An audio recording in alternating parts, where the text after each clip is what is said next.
Hi, hello, welcome to my channel. It's me, Bookish ASMR.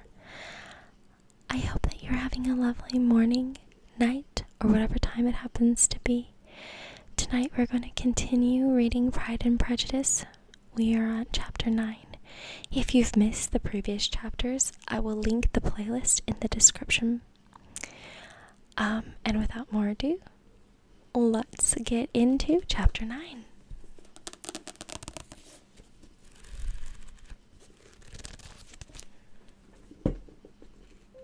Chapter 9.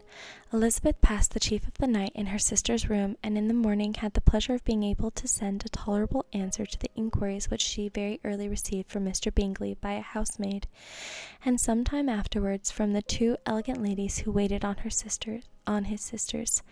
In spite of this amendment, however, she requested to have a note sent to Longbourn desiring her mother to visit Jane and form her own judgment of her situation. The note was immediately dispatched, and its contents as quickly complied with. Mrs. Bennet, accompanied by her two youngest girls, reached Netherfield soon after the family breakfast.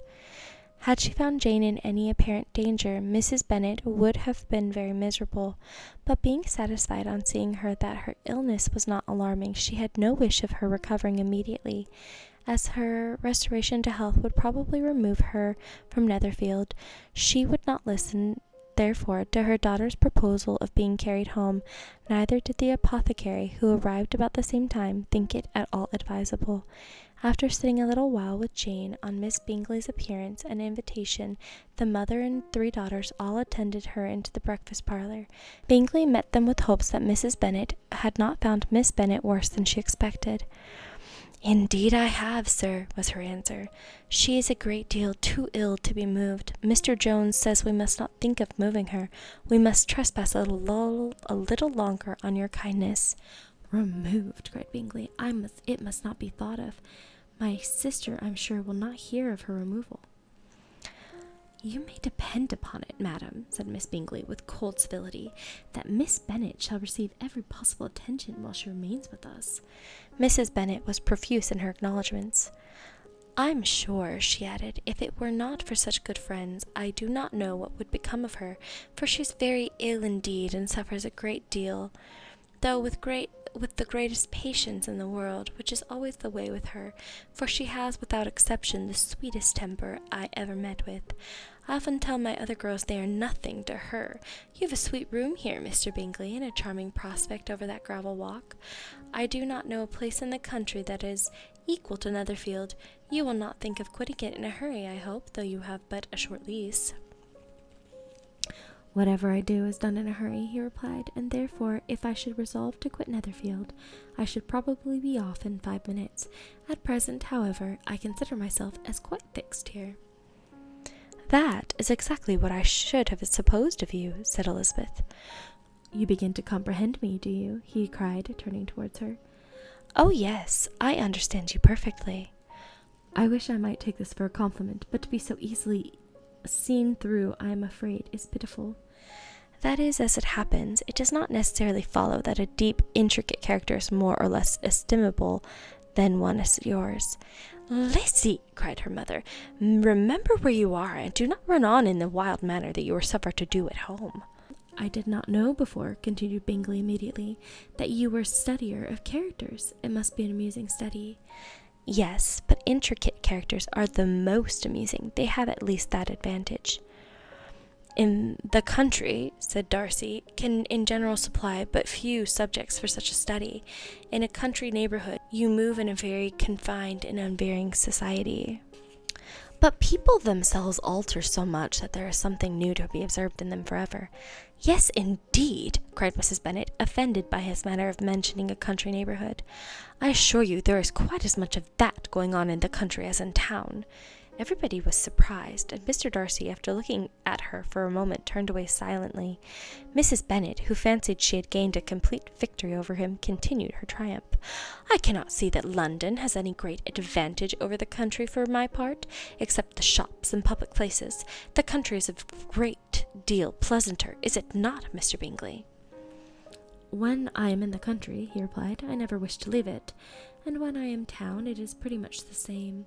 They have each their advantages, and I can be equally happy in either." "Aye, that is because you have the right disposition, and that gentleman," looking at Darcy, "seemed to think the country was nothing at all."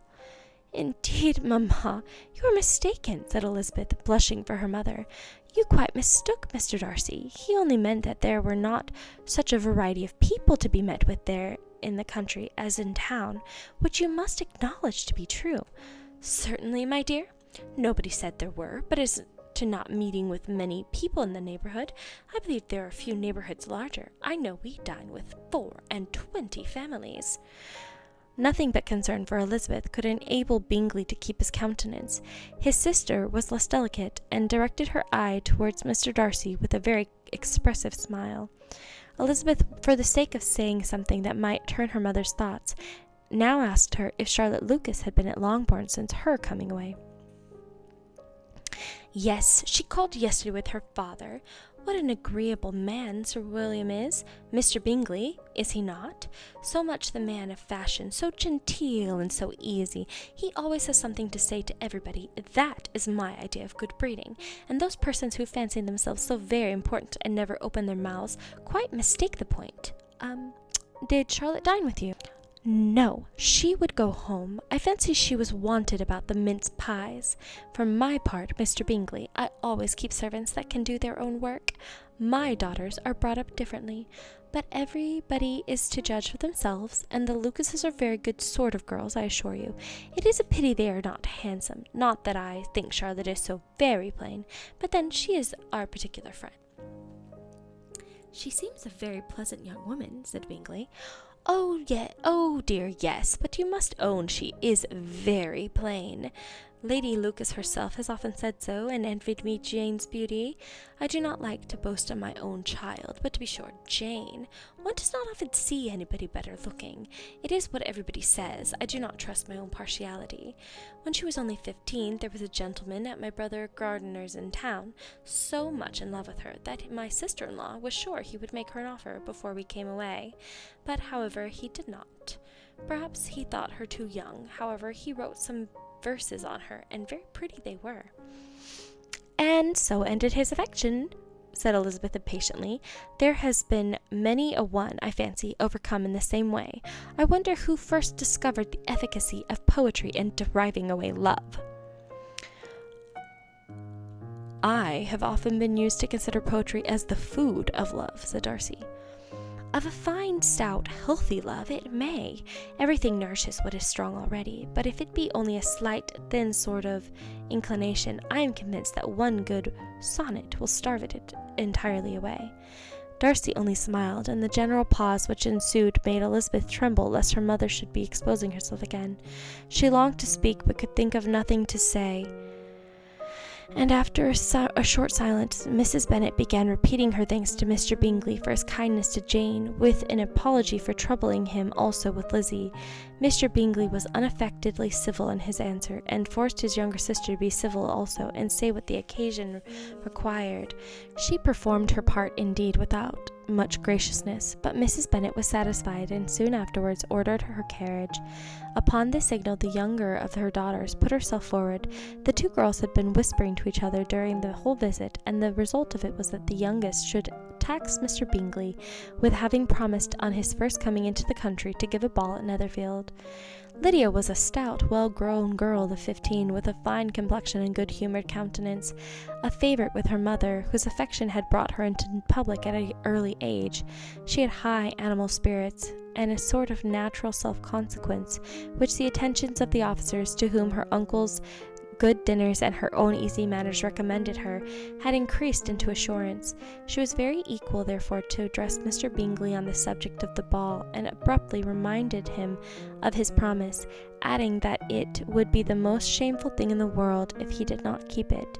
His answer to the sudden attack was delightful to their mother's ear.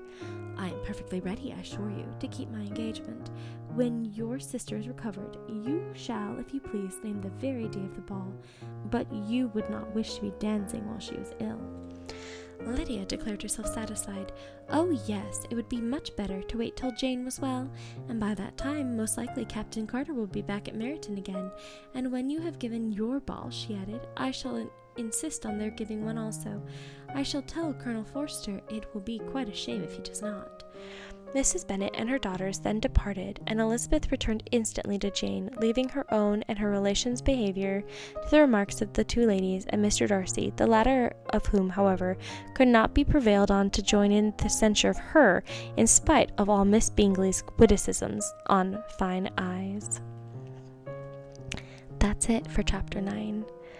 I hope that you enjoyed this chapter. And if you want to hear the rest of the story, be sure to subscribe and like the video. Have a good night and rest well.